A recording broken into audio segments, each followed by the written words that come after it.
Good morning, folks. I am coming to you live today from the North Pole, apparently. It has been snowing here non-stop for the last 24 hours. Well, actually, I should say for the first like 6 hours or so, it was sleeting. And so that has led actually to a nice little layer of like packed ice underneath the snow now. Listen to this. That's the sound of a layer of ice cracking beneath my feet, which is going to make it very difficult to get to the post office today, believe it or not. But right now we're coming off of a long weekend.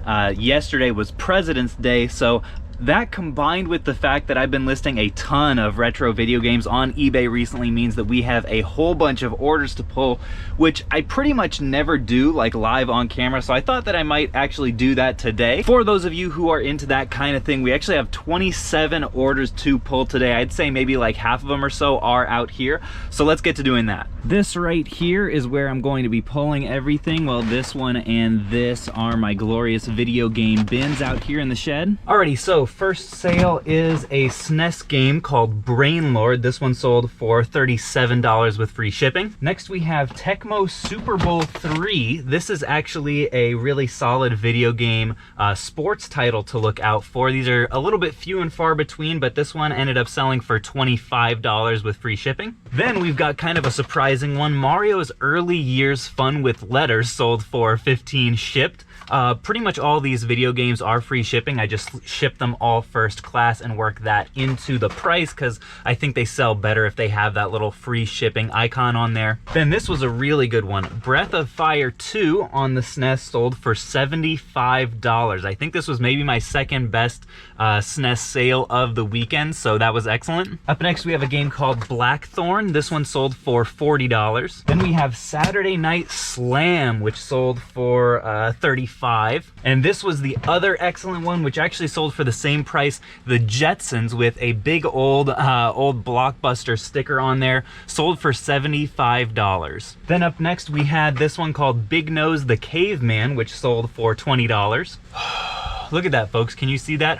I'm seeing my breath out here. That is how committed I am to this channel. Then we've got Plock. I thought this one looked kind of funny. This one sold for $24. Star Trek 25th Anniversary. I had a bunch of offers on this. This was priced at $16 and I ended up taking a best offer of $14. We've got UN Squadron, definitely a bit of a sleeper, sold for $33. And then Time Slip on the SNES also sold for $16. Then the final thing that I had sell was a Batman figure toy that I think is in a bin over here somewhere. Yep, here it is. Multiverse Bronze Batman sold. Looks like we got a little bit of bending up there, but this was for $45. I can't remember how much I paid for this thing retail. I want to say it was like 30 bucks or something like that, but good to get him out the door.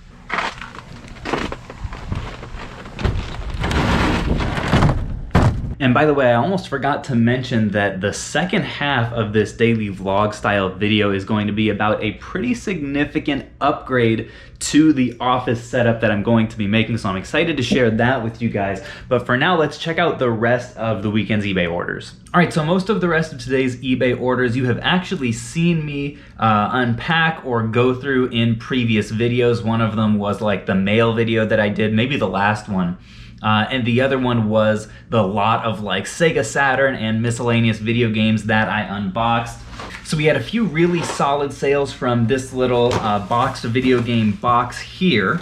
This Game Boy Color actually has no sound and the battery cover is missing as well. But it actually sold within hours for 40 bucks, so I may have underpriced that just a little. Then I had no idea how these would do, but was very pleasantly surprised. I had this Conker's Bad Fur Day super absolutely beat box as well as the original manual. This is definitely a more sought after title on the N64. The manual sold for $38 shipped, and then this looks like just a piece of trash sold for $32 shipped. So was really happy to get those 2 sales, and those happened very soon after listing as well. So people are definitely looking even for crushed, beat up N64 boxes if it is a somewhat uncommon title.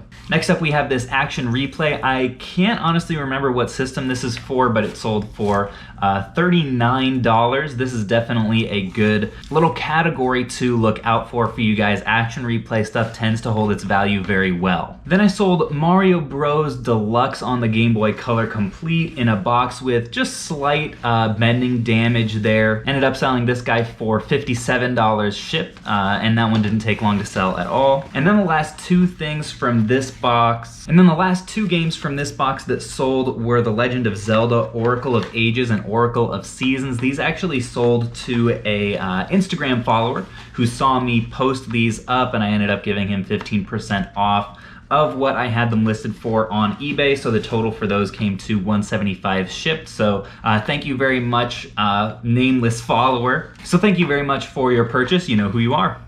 Then we had some solid Sega Saturn sales as well. Ooh, say that 5 times fast. Solid Sega Saturn sales. $30 plus shipping actually on Blazing Dragons. I did charge shipping on this just because it will be over £1 to ship, so I didn't want to end up losing out too much on that. Then we had Vampire Hunter also on the Saturn. The Japanese version sell for $15 shipped. Independence Day sold for $16 plus $9 for shipping. The House of the Dead was a solid sale at $40 shipped. The Last Bronx disc only sold for $20. Virtua Cop 2 sold for $23. Minnesota Fats sold for $17, and the Die Hard trilogy sold for $25.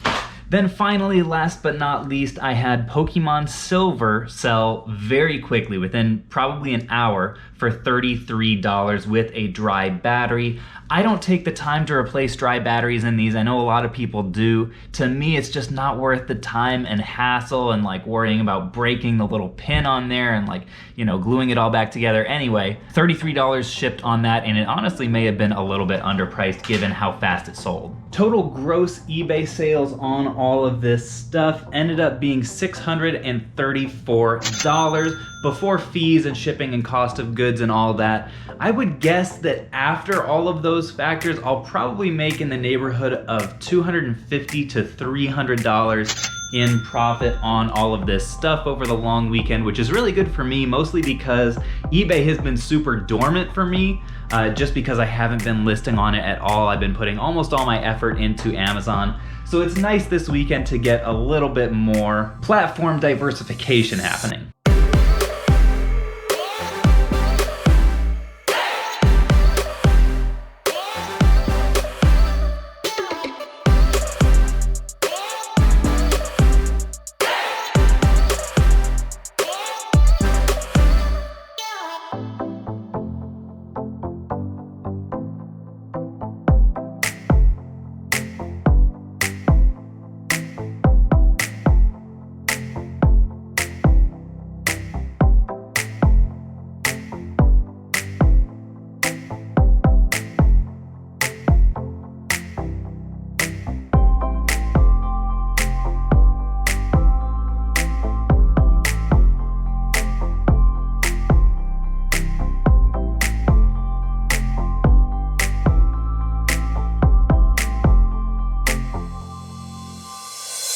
So I'm looking at these 28 packages that I've got to get out the door now, and I'm looking outside and just slowly realizing there is no way I'm actually going to be able to get out of my house to ship these off today. I do technically have 2-day handling time on all of my eBay items, which is good. But nonetheless, I'm going to send a message out to all of the people who bought something on eBay and just let them know, hey, I'm snowed in. These probably won't get actually to the post office until tomorrow or the next day. I just think that's kind of an important thing to do since we are in the customer service business. Definitely don't want anybody unhappy and not realizing that their stuff is getting there later than they expected, especially because we're coming off of a long weekend already. A lot of these orders were put in on Friday.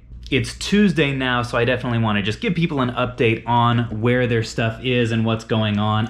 In my experience, people are generally very kind and understanding about that as long as you do put in the effort of communicating. So folks, the second part of this video, which you may be able to tell I'm already preparing for now, is actually that I bought myself a standing desk to replace this birthday party table that I've been using for the last couple years. And the reason that I'm actually in an entirely different change of clothes right now is that it's a few days after I filmed the first part of this video, because the actual tabletop of the desk didn't get here until today. All of the other bits got here like a few days ago in like multiple boxes and stuff. Well, actually, I'll just show you guys. So these 4 boxes, which are all like the legs and components and stuff, all got here like 3 or 4 days ago. But then this big bad boy just showed up today and we get to put it together. Now, some of you may be confused why in the world I'm getting so excited about a desk. And the reason is upgrading to a nice standing desk has been kind of a pipe dream that I haven't really financially been able to justify for the first couple years of my resale career. But now that there's a little bit more financial wiggle room, it's a splurge I'm willing to make. And it's all a part of my broader vision of making this office, which is kind of like my home within my home, into a place that is just visually and physically comfortable and feels like me. But the first thing I'm gonna have to do is get all of this stuff out of the way. Probably just push it over here and over here.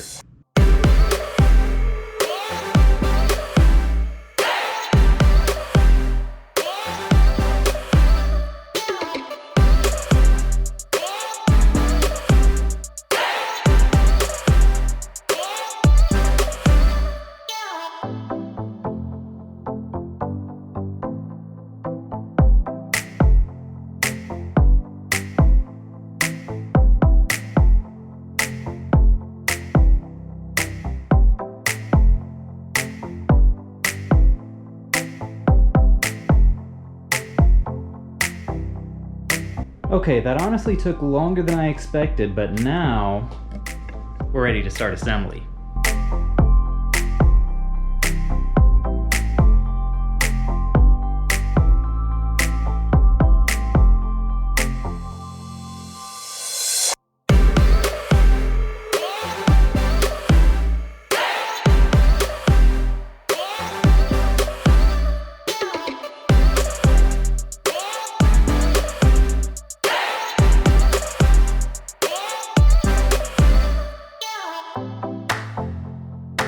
Now, as I'm screwing some of these legs onto the desk, I thought it could be a good chance to answer some questions I know I'm gonna get about this whole process. One of them is, what is this desk? And this is the Uplift V2. I've looked at a ton of YouTube reviews, which is basically what I always do when I make a big purchase.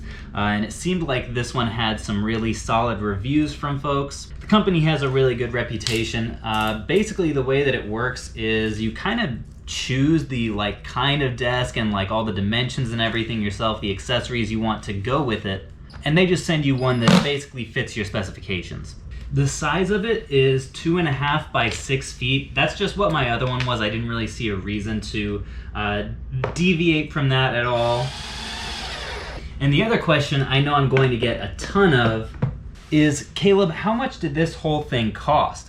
And I think after everything, this particular model ended up coming out to about $940, which is definitely no small chunk of change to be dropping on a desk, especially for us resellers who, a lot of us would probably be more prone to pick one up for 20 bucks at a yard sale. I've definitely become convinced that now I'm at a point where financially it is very feasible. If this desk ends up making me more comfortable or productive or focused in the long term, it will end up being well worth it. But I guess only time will tell.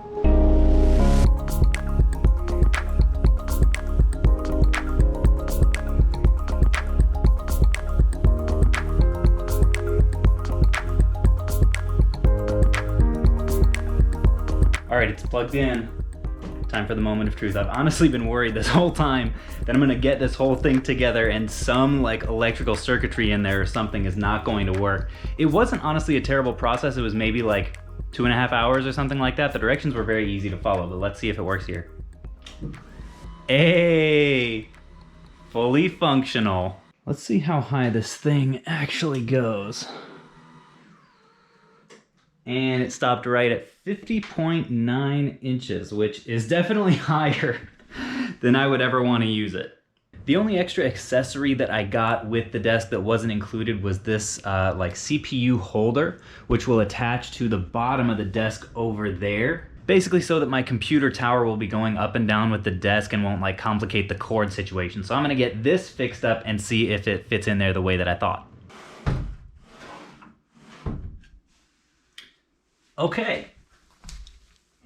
So that actually looks pretty good. I was worried at first that because of the size it would actually stick out past the edge of the desk, but the fact that it goes in that far and just kind of nestles in there is actually really nice. I probably will have to do some readjustments. I don't think that's quite as snug as it could be, but overall I'm definitely liking the look of this.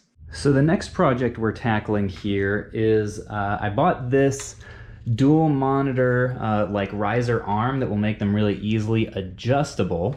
I think that's going to come in really handy when, spoiler alert, I put a camera mount over here at some point in the future once I actually have a camera. But right now I've just got to put my existing monitors up on these guys so that I can swing them around and have some fun. A few moments later. So we've run into a bit of a hitch. These monitor mounts have a really cool like cable management system. The wires pretty much just go back along through the arms, but the dumbest thing about the design of them is the screws that hold them in place are just like in these tiny little holes, and they're like at this like upward angle that makes them really hard to get at. And my screwdriver that I have here, this little ratcheting screwdriver, it has a bit of a thicker neck there, and it can't actually get into the screw holes, which is just such an annoying problem. So I think what I'm gonna have to do is actually drill through the plastic to widen the holes so that I can get the cables into the arms and actually finish the mounting system. It's getting a little bit late. I'm probably just going to fast forward here to the end of this whole process, and I'll give you guys an update on everything once it's finished. All right, folks, well, after multiple more hours, to be honest, of untangling cords, plugging stuff in, and getting everything situated, we finally have our very own standing desk. And the good news is, even with the big computer and the monitor mounting system over here and the light back there, it still moves up and down, feels pretty much exactly as it did before. So I don't think it's under too much strain, which is good. I set up this pole back here with the light on top. This kind of gives me an alternative light source in the room because it kind of reflects off the ceiling. And it's a flexible light so that once eventually I have a mounted camera over here to shoot my videos with, I'll be able to just direct that onto me when I just need some extra light on my face, and it's going to be a little bit flexible and work really well that way. I also pimped out this little desk organizer with a little Phoenix resale sticker. This is basically just some choice supplies that I like to have on hand. Then we've also got the barcode scanner and a couple of pretty cheap speakers and my 2 dymos and the desk mat along with my keyboard and mouse, which actually are going to be replaced somewhat soon. But yeah, folks, I'm really happy with how this ended up turning out. Never mind the rat's nest of cords that is happening below here at the moment. I'm waiting on another power strip to come in that I can mount underneath the desk. Then I'll actually do some cable organization down there and hopefully it'll look a lot cleaner. But yeah, folks, that's pretty much gonna be the end of this standing desk journey. I'm curious to hear what you guys' thoughts are on this expenditure in the comments. Do you have one? Do you think it is worth it? I guess only time will tell really whether this ends up being a worthwhile and even crucial part of my workflow and productivity, or if it ends up being a $900 novelty that is sitting here in my office. But thank you guys as always so much for watching, and until next time, I will catch you on the flip.